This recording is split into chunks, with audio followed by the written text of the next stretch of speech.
Hey everyone, it's Dean. Now I've got Teri with me, exceptional valuer, and I wanted to ask her what's going on with arrears at the moment. Arrears. Another good question. Yes, it is. It's a very good question, and I guess it's something that everybody's heard a lot about with tenants being under financial hardship, legislation being brought in every state to try and manage that and ensure a good outcome for both the tenant and the landlord.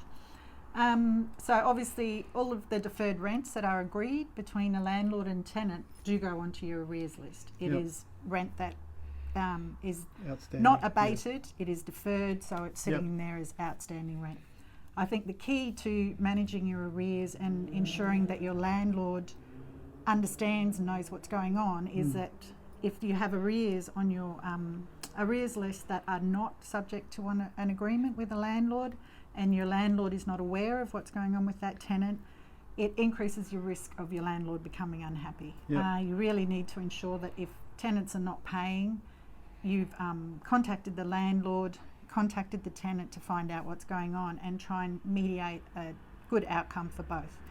That way, I think that the key to this is communication, ensuring that your landlord knows what's going on, your tenant knows what they are required to do, the procedure for getting an agreement in place, and doesn't just stop paying rent. They need to communicate with you, but the key is, as the property manager, the minute you see that happening, you need to start the communication between the tenant and the landlord, because at the end of it you want to retain both of them and basically Tenant, landlord, get paid, keep it, all those things. Exactly. And the only way to do that, get on the phone, make sure you're communicating. Exactly.